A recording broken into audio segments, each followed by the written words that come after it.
नमस्कार, स्वागत है आप सभी का IBN 7 पर। मैं हूं आपके साथ किटी बहल। आप देख रहे हैं सुपर फास्ट न्यूज। अगले आधे घंटे में हम आपको दिखाने जा रहे हैं दिन की बड़ी खबरें सुपर फास्ट स्पीड में। राजस्थान की मुख्यमंत्री वसुंधरा राजे की गद्दी बचेगी या जाएगी, इसका फैसला आज हो सकता है। वसुंधरा आज नीति आयोग की बैठक के लिए दिल्ली आ रही हैं, जहां वो पार्टी आलाकमान से मिलेंगी और ललित मोदी कांड पर अपना रुख साफ करेंगी। इससे पहले ललित मोदी की मदद मामले में राजस्थान की सीएम की ओर से पहली बार गुरुवार को सफाई आई। उनकी ओर से राजस्थान बीजेपी अध्यक्ष ने कहा कि राजे कभी ब्रिटिश अदालत में पेश नहीं हुई। माना जा रहा है कि आज उनकी मुलाकात प्रधानमंत्री नरेंद्र मोदी और बीजेपी अध्यक्ष अमित शाह से हो सकती है। सूत्रों की माने तो बीजेपी वसुंधरा के साथ खड़ी है। पार्टी का तर्क है कि वसुंधरा के खिलाफ किसी तरह की वित्तीय गड़बड़ी का आरोप नहीं है। यही नहीं, पार्टी ये भी मानती है कि सारी गलती यूपीए सरकार के दौरान की गई। ललित मोदी की मदद में फंसी वसुंधरा राजे को लेकर शुक्रवार रात को प्रधानमंत्री नरेंद्र मोदी और बीजेपी अध्यक्ष अमित शाह के बीच लगभग 2 घंटे लंबी बैठक हुई। बताया जा रहा है कि इस बैठक में वसुंधरा राजे को लेकर चर्चा हुई।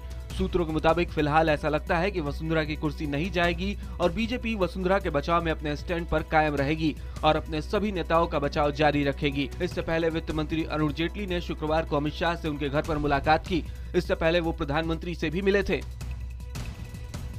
आईपीएल के पूर्व कमिश्नर ललित मोदी ने दावा किया है कि उन्होंने लंदन में गांधी परिवार से भी मुलाकात की थी। ललित मोदी ने ट्वीट कर कहा है कि उन्होंने लंदन में प्रियंका और रॉबर्ट वाड्रा से अलग अलग मुलाकात की थी। उन्होंने कहा कि ये मुलाकात पिछले साल या उससे पहले की है, जब गांधी परिवार सत्ता में था। ललित मोदी ने कहा कि उसके गांधी परिवार से भी करीबी संबंध हैं। विदेश में बैठे ललित मोदी के गांधी परिवार से करीबी के नए खुलासे के बाद कांग्रेस ने सफाई दी है। वहीं बीजेपी ने कांग्रेस को घेरा है। कांग्रेस की ओर से रणदीप सुरजेवाला सफाई देने सामने आए और कहा कि ललित मोदी का ट्वीट बचकाना है। कांग्रेस का कहना है कि रेस्टोरेंट में अचानक किसी का मिलना कोई अपराध नहीं है, लेकिन बीजेपी ने ललित मोदी के इस खुलासे के बाद सीधे सोनिया गांधी से जवाब मांगा है। महाराष्ट्र में 5 बार विधायक और पिछली शिवसेना बीजेपी सरकार में मंत्री रहे राज पुरोहित एक स्टिंग ऑपरेशन में प्रधानमंत्री मोदी और एनडीए सरकार की नीतियों की आलोचना कर फंस गए हैं। दरअसल पुरोहित से जुड़ी एक सीडी सामने आई है, जिसमें वो बीजेपी के आला नेताओं के खिलाफ अनाप शनाप बोलते दिखाई दे रहे हैं। इस सीडी पर बीजेपी प्रदेश अध्यक्ष राव साहेब दानवे पाटिल ने नोटिस भेजकर राज पुरोहित से जवाब मांगा है। सूत्रों के मुताबिक अगर स्टिंग की सीडी सही पाई गई तो पार्टी उनके खिलाफ कार्रवाई करेगी। पुरोहित मुंबई में मारवाड़ी समुदाय के प्रतिनिधि विधायक माने जाते हैं। कथित सीडी में मुंबई के दूसरे मारवाड़ी विधायक मंगल प्रभात लोढ़ा पर भी आरोप लगाते हुए पुरोहित ने कहा कि लोढ़ा ने पैसे खर्च कर उन्हें मंत्री नहीं बनने दिया। स्टिंग में पुरोहित ने राज ठाकरे को बोगस और जातिवादी नेता करार दिया। इसके बाद राज ठाकरे के समर्थकों ने पुरोहित के कार्यालय में तोड़फोड़ की और उनकी तस्वीर पर काली पोल दी।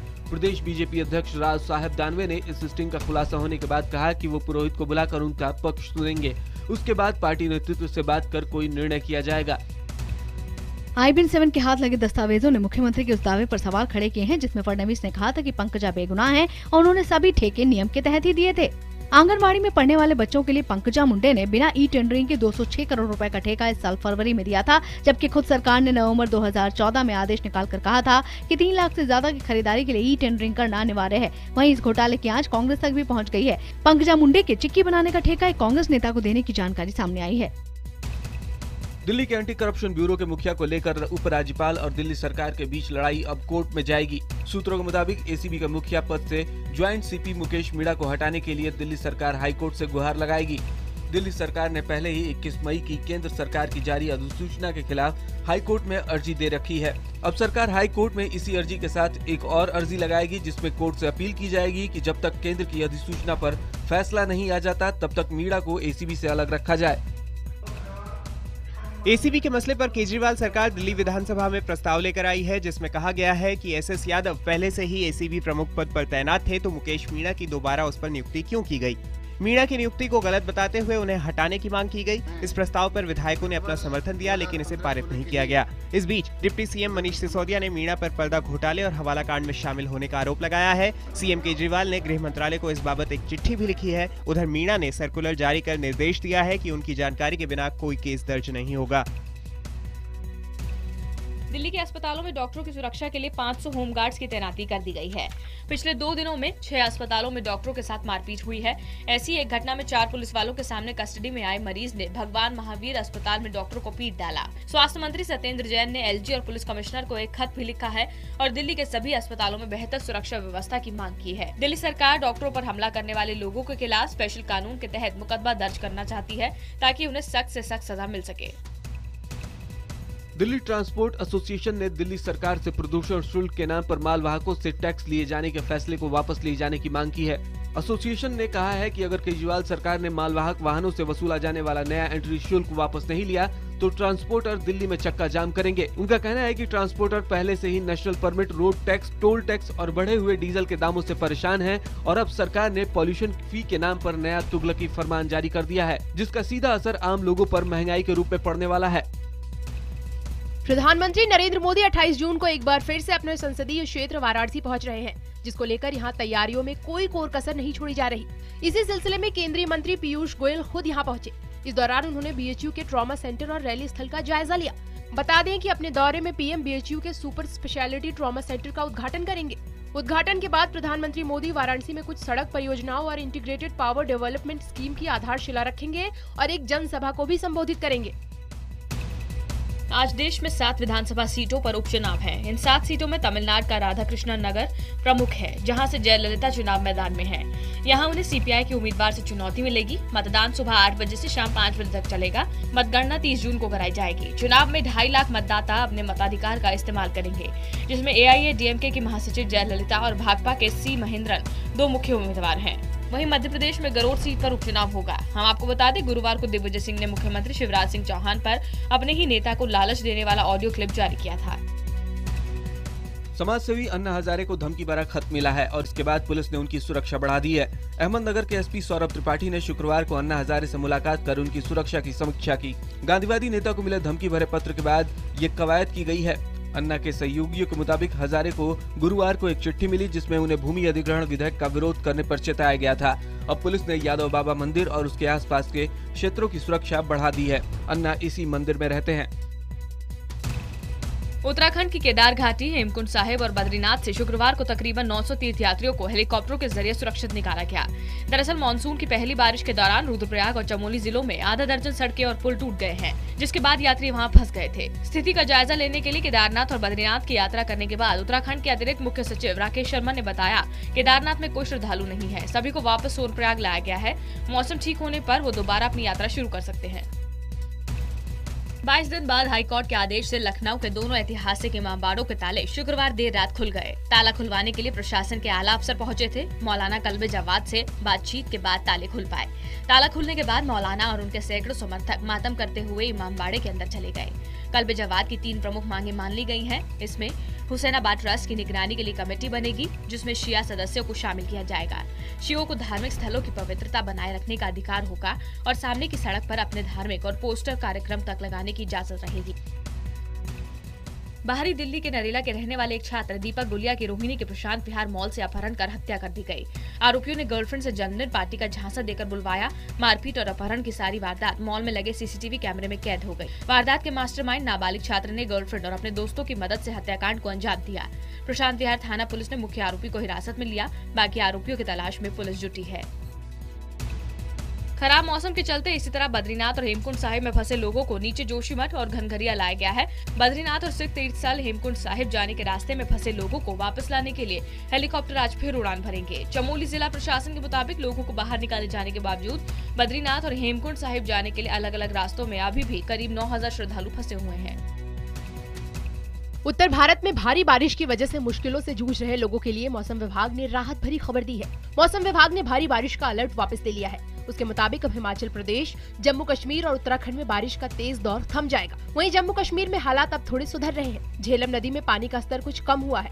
उधर श्रीनगर जम्मू हाईवे को शुक्रवार को मलबा हटाने के बाद ट्रैफिक के लिए खोल दिया गया। इस बीच उत्तराखंड में केदारनाथ समेत दूसरी जगहों पर रुके श्रद्धालुओं को मौसम खुलने के बाद सुरक्षित स्थानों पर पहुंचाने का काम शुरू हो गया है। हालांकि बारिश के चलते धारचूला और दूसरे कई इलाकों में ऐसी ही तस्वीरें देखने को मिली। झेलम में जल स्तर घटने से जम्मू कश्मीर में राहत है। दक्षिण कश्मीर में बाढ़ में कई पुल और सड़कें बह चुकी हैं। कश्मीर के 4 जिलों श्रीनगर, अनंतनाग, पुलवामा और कुलगाम में खतरा बना हुआ है। लोगों को सुरक्षित स्थानों पर भेज दिया गया है। इस बार भी ज्यादा नुकसान कुलगाम जिले को ही उठाना पड़ा, चाहे वो रिहायशी घर हो, स्कूल हो या फिर सड़कें। हर लिहाज से कुलगाम जिले को नुकसान पहुंचा है। कई इलाके पुल बह जाने के कारण घाटी के बाकी हिस्सों से कटे पड़े हैं। जम्मू कश्मीर की राजधानी श्रीनगर में एक बार फिर आतंकी संगठन IS और पाकिस्तान के झंडे लहराए गए। शुक्रवार को श्रीनगर की जामिया मस्जिद इलाके में जुमे की नमाज के बाद प्रदर्शनकारियों ने IS और पाकिस्तानी झंडे लहराए। इस दौरान पुलिस और प्रदर्शनकारियों के बीच झड़पें भी हुई और दोनों के बीच पथराव किया गया। उसके बाद पुलिस ने स्थिति पर काबू पाने के लिए आंसू गैस के गोले दागे। आपको बता दें, इससे पहले भी घाटी में इस तरह की घटनाएं हो चुकी हैं। इटली ने कहा है कि वो भारत में अपने 2 नौसैनिकों पर हत्या के आरोपों से जुड़े मामले में अंतर्राष्ट्रीय मध्यस्थता चाहता है। अभी सरकार की ओर से इस पर कोई बयान नहीं आया है। इटली के 2 नौसैनिकों पर फरवरी 2012 में केरल के नजदीक समुद्र में भारतीय मछुआरों वैलेंटीन और आजेश बिकी की हत्या का आरोप है। इतालवी नौसैनिकों का कहना है उन्होंने मछुआरों को गलती से समुद्री डाकू समझकर गोली चलाई थी। मामला सुप्रीम कोर्ट में चल रहा है। इन सैनिकों में से एक मैसिमिलानो सुप्रीम कोर्ट की इजाजत के बाद दिल के इलाज के लिए बीते साल सितंबर से ही इटली में है, जबकि दूसरा साल्वाटोर गिरोने भारत में ही है। इटली का कहना है वो इन्हें इटली में ही रखना चाहते हैं। भारतीय सुप्रीम कोर्ट ने लाटोरे को 15 जुलाई तक इटली में रहने की इजाजत दी है।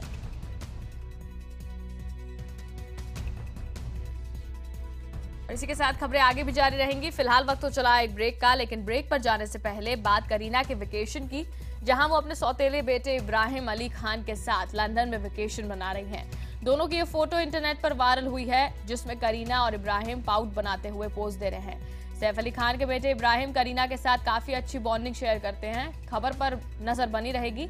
फिलहाल एक ब्रेक ले रहे हैं।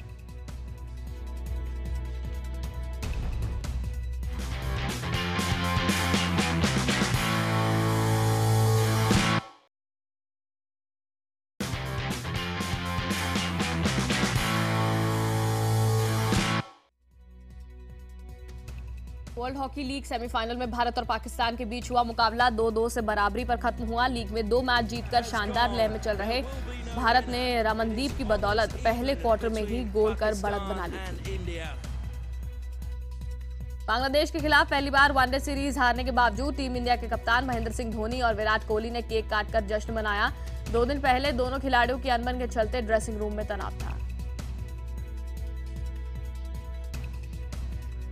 कोलंबो टेस्ट के दूसरे दिन श्रीलंका ने 166 रन की मजबूत बढ़त बना ली है। पहली पारी में पाकिस्तान के 138 रनों के जवाब में मेजबान टीम ने 9 विकेट पर 304 रन बना लिए हैं। कौशल सिल्वा ने 80 रन बनाए तो मैथ्यूज ने 77 रन की पारी खेली। न्यूजीलैंड के कप्तान ब्रैंडन मैककलम जिम्बाब्वे और दक्षिण अफ्रीका के दौरे पर टीम के साथ नहीं होंगे।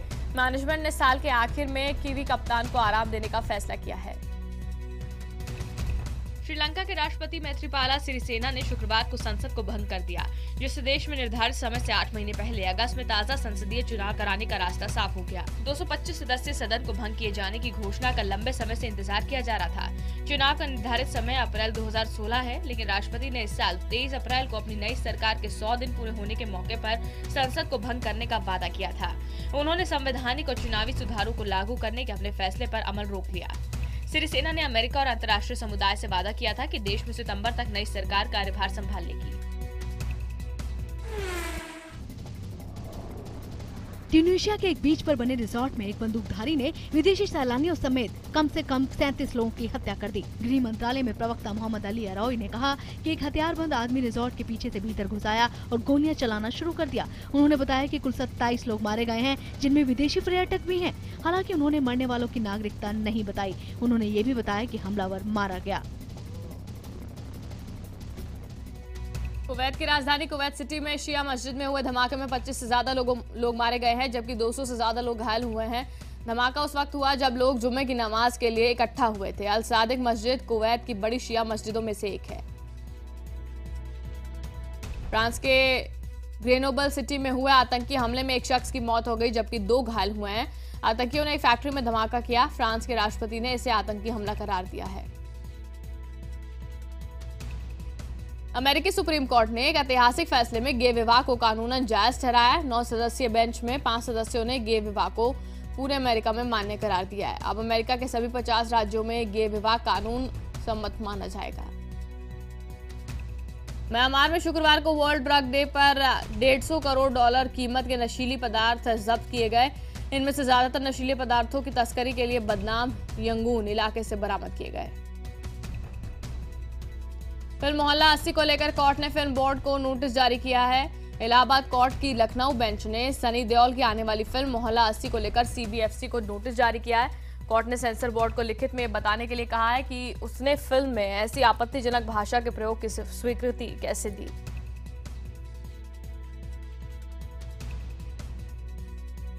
फैशन डिजाइनर अंजू मोदी के कंधों पर इस वक्त संजय लीला भंसाली की नई फिल्म बाजीराव मस्तानी के कॉस्ट्यूम डिजाइन की जिम्मेदारी है। अंजू ने बताया कि फिल्म में दीपिका पादुकोण को शाही लुक दिया गया है। फिल्म में उनका किरदार मुस्लिम महिला का है, इसलिए उन्हें शरारा और कुर्तियां दी गई हैं। फिल्मकार करण जौहर का कहना है कि वो इतने मूर्ख नहीं है कि अपनी फिल्मों में खुद अभिनय करें। करण ने राजमौली की फिल्म बाहुबली के एक गाने के लॉन्च के मौके पर कहा वो अपनी फिल्म में खुद एक्टिंग नहीं करेंगे। एक्ट्रेस करीना कपूर खान अपने सौतेले बेटे इब्राहिम अली खान के साथ लंदन में वेकेशन मना रही हैं। दोनों की फोटो इंटरनेट पर वायरल हुई है, जिसमें करीना और इब्राहिम पाउट बनाते हुए पोज दे रहे हैं।